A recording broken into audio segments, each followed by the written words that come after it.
Do you ever feel like you're not good enough, smart enough, or valuable enough? Do the words you say to yourself or hear from others make you question your worth and purpose? I understand.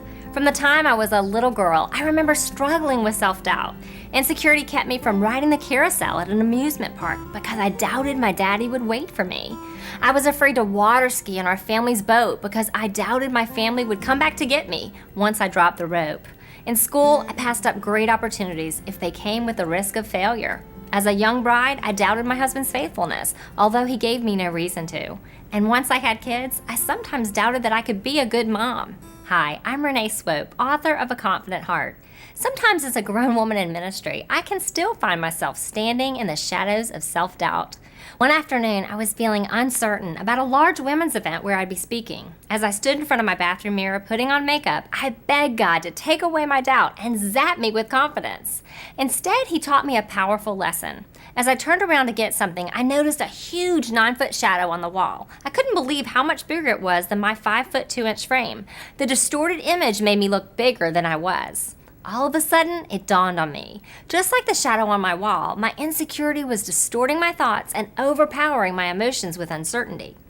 For the past 16 years, I've been writing and speaking into the lives of women through Proverbs 31 Ministries. When I surveyed over 1,200 women for my book, I discovered that our most common self-doubts are thoughts like, I'm not good enough, I don't have anything special to offer, I'm always disappointing someone, and I'll never change.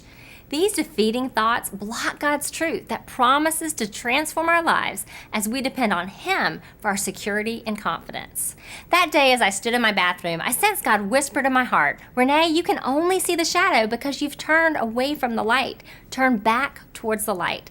As I turned back towards the light above the mirror, I no longer stood in the shadow.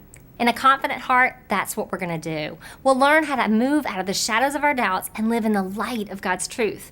In each chapter, I'll help you identify your most common doubts, figure out what causes them, and show you how to replace a lack of self-confidence with lasting God confidence.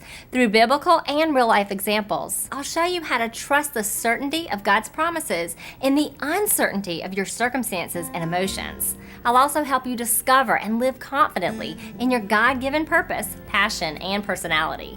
And I'll help you break free from people-pleasing and performance-based living. Join me in finding a confident heart as we learn how to stop doubting ourselves and start living in the security of God's promises.